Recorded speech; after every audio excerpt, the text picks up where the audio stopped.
ఆ రోజు రాజశేఖర రెడ్డి గారినైనా ఇవాళ జగన్ బాబు పట్ల మీరు షర్మిలమ్మ పట్ల చూపిస్తున్న ఆదరణ, ప్రేమకు, అభిమానానికి, ఆత్మీయతకు కూడా ప్రతి దానికి కూడా నేను ఈ కుటుంబం మీకు ఎప్పుడు రుణపడి ఉంటుందని కూడా చెప్పడం జరుగుతూ ఉంది.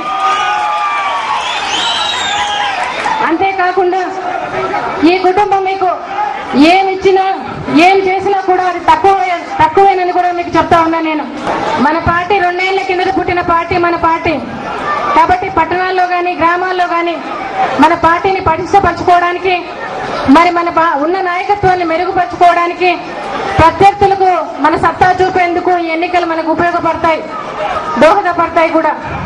మరి ఈరోజు ప్రజల్లో ఉన్న ఆదరణ, మరి అనుకూలతను కూడా మనం పార్టీ పునాదిగా మనం మలుచుకొని ముందుకు వెళ్లాల్సిన ఎన్నికలుగా మనం దీన్ని ముందుకు తీసుకెళ్దాం.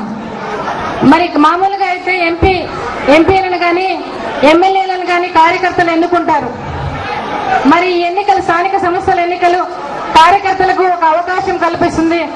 ఈ స్థానిక సంస్థలు వేదికలు వీరైతే ఎవరైతే కార్యకర్తలు ఎన్నుకోబడటానికి వేదికలుగా ఉపయోగపడతాయని కూడా మీకు చెప్పడం జరుగుతూ ఉంది. మరి అదేవిధంగా మీరు అనేక రకమైన పదవుల్లో సర్పంచ్ కానీ, ఉప సర్పంచ్ కానీ, మరి మండల ఎంపీటీసీలు కానీ, జెడ్పీటీసీలు కానీ, అలాగా వివిధ రకమైన హోదాల్లో మీరు ఎన్నుకోబడి మరి మీరు నాయకులుగా ఎదగాలని మిమ్మల్ని అందరినీ కూడా నేను కోరుతున్నా. మీరు పదవులు అధిష్ఠించాలి, మీరు ప్రజలకు సేవ చేయాలి. వాడవాడలా గ్రామాన మీరు సేవ చేసేదానికి వైఎస్ఆర్ కాంగ్రెస్ పార్టీ ఎప్పుడు కూడా మీకు అందరికీ తగిన సహాయ సహకారాలు అందిస్తుంది, మీకు అండదండగా కూడా ఉంటుందని చెప్తా ఉన్నా. ఈ అవకాశాన్ని మీరు సద్వినియోగపరచుకోవాల్సిందిగా మిమ్మల్ని అందరినీ కూడా కోరుతా ఉన్నా. నేను ఇవాళ మిమ్మల్ని అందరినీ నేను కోరుతున్నా, మీరు చిన్న చిన్న సమస్యలు ఏదైనా ఉన్నా కూడా వాటిని పక్కన పెట్టి ఐకమత్యంగా మీరు ప్రజల్లోకి వెళ్లి ప్రజల్లో ఉన్న అనుకూలతను, ప్రజల్లో ఉన్న ఆదరణను మీరు తీసుకొని మీరు ఎన్నిక కాబడి రావాల్సిందిగా మిమ్మల్ని అందరినీ కోరుతా ఉన్నా.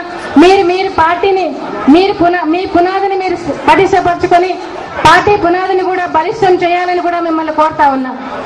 రాజశేఖర రెడ్డి గారి ఆశయాలను, మరి జగన్ బాబు లక్ష్యాలను మనం సాధించి ప్రజలకు మనం సేవ చేద్దామని చెప్పి కూడా మీకు పిలుపునిస్తా ఉన్నాను. ఇవాళ ఇంకా ఎలక్షన్ల విషయానికి వస్తే, మరి 2 ఏళ్లుగా ఎన్నికలు జరపకుండా రాజశేఖర రెడ్డి గారు వెళ్లిపోయిన తర్వాత వచ్చిన ప్రభుత్వాలు కాలయాపన చేస్తూ పొద్దుపుచ్చుతూ వాయిదాల మీద వాయిదాలు వేస్తూ పొద్దుపుచ్చుతా ఉన్నాయి. మరి ముఖ్యమంత్రి గారేమో ఎన్నికలంటే మాకు భయం లేదని చెప్పడం జరుగుతూ ఉంది. మరి మంత్రి గారేమో ఎన్నికలు జరిపించలేనందుకు మాకు చాలా బాధగా ఉందని కూడా చెప్పడం జరుగుతూ ఉంది. మరి ఎన్నికలు అంటే వీళ్ళ బాధ, భయము ఎవరికి కావాలి?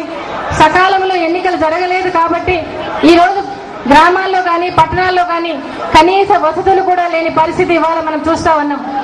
తాగడానికి నీళ్లు దొరకని పరిస్థితి ఉంటా ఉంది.